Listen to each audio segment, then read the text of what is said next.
Barrister Knight, if you could please make it brief. You have the floor. Yeah, thank you, sir. On behalf of the NINAS, I thank the organizers, NCEF, for staging this conference at this time, in the belief that the purpose of the meeting is to intensify the search for the solution to what has befallen our country.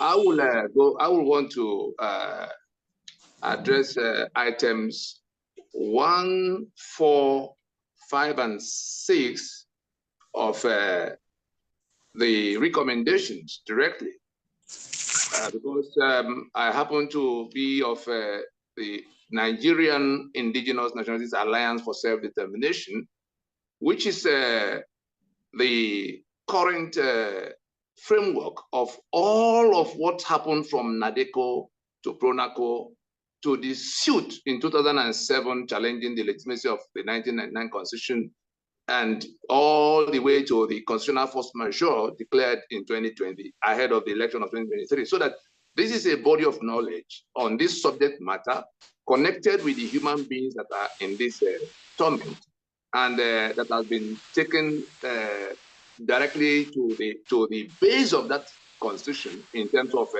trying to bring it down by the effort of the owners of the sovereignties conscripted into the Union of Nigeria, which we now all agree has been a problematic arrangement. And to that extent, I will go straight as Secretariat, please post there's a proposition that identifies the problem for what it is in terms of the constitutional arrangements that were imposed, and which also puts forward a 5-point proposition for how that problem can be solved today. And we are lucky in that platform to have the entire country, because by the time we called PRONACO meeting, the nationalities were brought from all over the country. We had 164 ethnic delegations. Chief Solomon Asemota, who is of the NCEF, was actually in the Constitution Drafting Committee that worked on the product that came from that Conference of the People that had all the nationalities. Yoruba was there, Yoruba, Ijaw was there, Igbo was there, even the Fulani. Buhari was part of the Fulani delegation that came at the front of PRONACO, just giving us a backdrop to the basis of the proposition we have placed before the country that goes straight to the heart of the question of the invasion by the Fulani with a view to taking over the land, killing off people. And the constitution they imposed on all of us since 1979, which they carried forward in 1999, that ties our hands to the back. Then the question of how exactly can the matter be undertaken now? Is this something the National Assembly or the government can do for us? The answer is a straight no. And that no is an emphatic no, because the power to make constitution is beyond the mandate of the National Assembly. I'm a lawyer of many years with specialty in that area of law called jurisprudence. So I'm sharing with us that the powers required to make or remake constitution is called constituent powers. And the National Assembly's power is limited to lawmaking and not about constitution making at all. Only the constituent components, the ones whose sovereignties are aggregated into the union, have the exclusive right to decide whether they want to be in union and how they will be in that union. And so I come to item 1 of the recommendations that says we should now go for the 2014 conference report. That 2014 conference, we were directly involved. This organization for which I speak was directly involved in dealing with the president that convened that conference. And we stayed away at the last minute. We had to move away from that conference at the last minute when the modalities were changed. The mandate of President Jonathan to 2014 National Conference was for them to go to the foundation of 1914 and 1960 to find out whether there were things in our foundation that has become responsible for why we're not able to function almost 100 years since we came together. And that mandate was upturned by the time the conference eventually came underway. And the conference itself decided that the question of the foundation upon which we are building, the question of the unity of Nigeria, was a no-go area. It was the first decision they took on the floor of the conference. Secondly, the terms of reference, which was also their own insertion between them and Secretary of Government, the terms of reference was that whatever be the outcome of their deliberation will be integrated into the existing constitution. That's the 1999 constitution. That is a no-no, because you are now building on a foundation of fraud. Whatever you put on it, it will go down with it. On the third point of why NINAS rejects that conference of 2014 is that the basis of representation is also a creation of that constitution that creates all these problems. And so you have local government areas as basis, you have states as basis, and then geopolitical zone, then all kinds of interests. The discussion that will become constitution or union agreement is one that will be held amongst the constituent components of Nigeria. Yoruba will have to come as Yoruba, armed with their lands and their people. Ijo will come as Ijo, armed with their lands and their people, to federate on terms they will discuss. And that was what was in 1914. The British avoided dealing with the owners of the land. They just conscripted us by decree, order in council, to call us Nigeria. They've not allowed us to discuss. When they went to Lancaster House, the politicians they had groomed were the ones they went to discuss with. Aburi was the only time there was a semblance of the actual people, because Nigeria had collapsed temporarily. And they tried to get to discussing with the regions that could now become countries of their own. And so since 1975, that the constitution, that the draft that became 1979 constitution was commissioned by Murtala Mohammed into the hands of Rotimi Williams, that invited Professor Ben Wabeze to help. What they did was they drafted what the military and the caliphate wanted. That was what they put before the Constituent Assembly of 1977. By then, Murtala Mohammed had been knocked out by 1976. And the Constituent Assembly did their best with what they were given. The Constituent Assembly rejected the states that were created in fracturing the regions of the time. The Constituent Assembly rejected presidential system, as it will accumulate power like we have seen, and a whole number of other things. Land Use Act that seized everybody's land and all the contents underneath. Having done all of those, Obasanjo on the 21st of September in 1978 announced 17 amendments to the finished work of the Constituent Assembly, and by decree passed what was done into Constitution of 79. And they carried it all forward in 99 when they just added the states that created the in-between. And so that the constitution we have now, on account of the fact that everything in it was done by decree from beginning to the end, cannot be the basis of saying, the one you go to a beer parlor and you see somebody dressed as Yoruba, oh, come to Abuja. You see another one dressed as Yoruba, come to Abuja. No, it has to be in two stages of identifying who the people are, the people that will federate. If you don't identify it, the Nigeria that is defined by the brigandage of those who had conquered us, whether it was in 1914 or 1999, will not be the project of those who are inviting to come and build with you. They will rather be struggling to extricate themselves from the union of death that unitary Nigeria has become for them. And so to that extent, the report of the 2014 conference did not address this question of union and terms of union. There are two different questions. That's for item one. Item two, that the ethnic nationality, that's recommendation number 4. We said that the ethnic nationalities should unite and find a way to demand a renegotiation of the union. In fact, items 4 and 5. On that count, NINAS is happy to present on the table. If you go to the chat section, you will see the constitutional force majeure proclamation, the recommendation, the 5-point proposition of the constitutional force majeure, which was the culmination of 20 years of day and night work on this subject matter across the length and breadth of Nigeria and in the international circuit that includes the UN all the way to Security Council.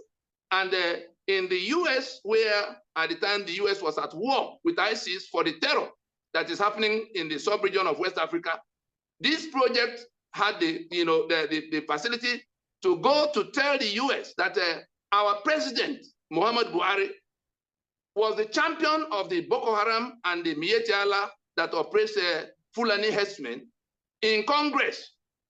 At the State Department, the US took 7 months to listen because we told them that if they would listen, that they will find the answer to the terror they were fighting in the Middle East, because that terror machinery had relocated to the West African sub-region, and that our president was the chief host, that Boko Haram and ISWAP had joined with ISIS to become ISWAP, and that the Fulani Conquest agenda, in which our president, a Fulani man, had thrown our borders open for Fulani to pour in from all over the sub-region, slaughtering people armed and being facilitated by government. We saw when General Danjuma raised the alarm about that. El Rufai, governor in Kaduna, liaising with them and facilitating for them.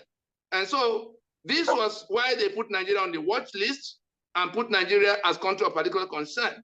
And so if we come to where we're saying that Tinubu should please set up his own agenda, I would think that the proposition of NINAS to NCEF will be that together we can put forward and we can study that 5-point proposition, in which we're only saying, let us acknowledge as a country that we have not made any constitution as claimed in the preamble to that constitution. Let us commit to jettisoning, like South Africa did, the apartheid constitution, to free the people who are held in bondage in it. Let us accept, we will not go to another election under the constitution, because for each electoral round, you are only reinforcing that constitution and things will only get worse.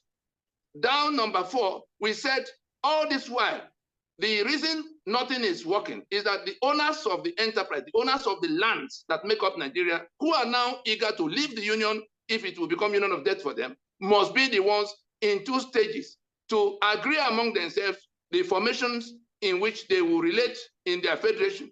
And it then becomes a restoration of their sovereignty that have been hijacked all these many years. And then item 5 is a time-bound announcement for this thing to be undertaken, so that we just go to transition now. That's the only chance Nigeria still has to make anything out of the union in terms of continuing in any capacity. The only if they fail to, thank you, sir. If we delay in the way things are going, I can assure us that those who are choking, those who are being slaughtered across the Middle Belt, those whose economic assets have been hijacked and detained by these 68 items of exclusive list in the Niger Delta, the Yoruba whose traditional rulers have been beheaded in Ekiti, are not going to wait, because the sovereignty belongs to them, and the right to self-determination, that is, they can take their portion out of this Nigeria defined by this constitution that has now been shown to be a fraud. The patriots were very clear in how they put it. They say that the constitution lacks legitimacy, that it is of dubious origin, and that no amount of amendment will cure that. The National Assembly itself has accepted that we don't have a constitution. That's why they say they want to write a new one. But we just told them in our response, which is posted in the comment section, that the mandate of the National Assembly does not extend to, they are compounding the treason that Absalom Abaka commenced in 1999 by assuming our sovereignty. They were elected to make law, not to make constitution. And so I would think that this will be an open invitation to the NCEF and even the media. Let us examine what is in that proposition and see whether it can offer us a framework and a route map to redemption at this time. Thank you for Thank you very much, sir. Thank you very much, Barrister Tony Nadi, for your comments. As we mentioned previously, the objective of this press conference is to talk to the ethnic nationalities and talk to Nigerians, the citizens, that the solution to what is on ground is in the hands of the people. And if the people do not arise, they should not expect anything different from the government. There is a continuous agenda from 2015, and the people have to arise to put an end to it. NCEF has spent considerable time and efforts in reaching out to government, but there has been no positive response. So the best thing NCF is doing now is to talk to the people, and Barrister Nnadi has very well articulated what the issues are and the solutions. So we hope that after this meeting, the elders will meet and there may be further collaboration with the ethnic nationalities and with NINAS. So thank you very much, Barrister Nnadi. God bless you. Brother Raymond, please, we'll take your comment and then we bring the press conference to an end. Brother Raymond, please, you may unmute. Thank you very much, sir, for the opportunity. It is on the note of what you have just said, in terms of consolidating on the ethnic nationalities, that one will want to suggest a further step closer, much closer to the people in terms of bringing the ethnic nationalities according to their different ethnic designation.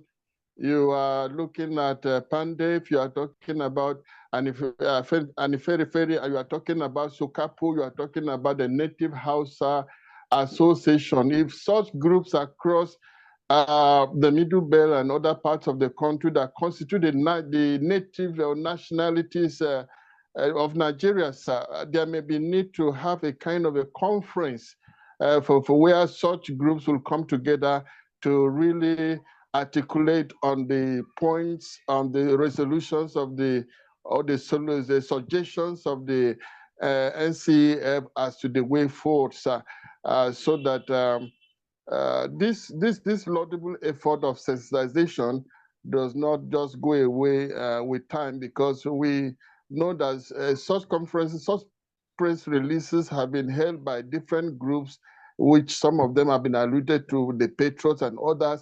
So at the end of the day, we don't see a stepping down of such resolutions of such conferences in such a way that we will be able to have a framework on ground that will give us practical steps towards moving forward. So mine is just a suggestion for a conference of the nationalities to meet together and articulate the way forward, sir. Thank you. Thank you very much, Brother Raymond. We are very happy for the direction that the press conference has taken, with the facts that NCEF has placed on the ground and made and articulated for Nigerians, drawing their attention to what is going on is a racial extermination agenda. It is heartwarming that we are arriving at a conclusion that there should be a conference of the ethnic nationalities planned by the ethnic nationalities themselves. Government will not do this for the ethnic nationalities. And the Christian elders will consider this proposition and the involvement of all interest groups, including NINAS, to sit with the ethnic nationalities and without any further delay, convene a conference and begin the process of reclaiming Nigeria back for Nigerians. On that note, we shall bring the conference to a close. Sorry, Dr. Olokodano, we have closed comments about the press conference.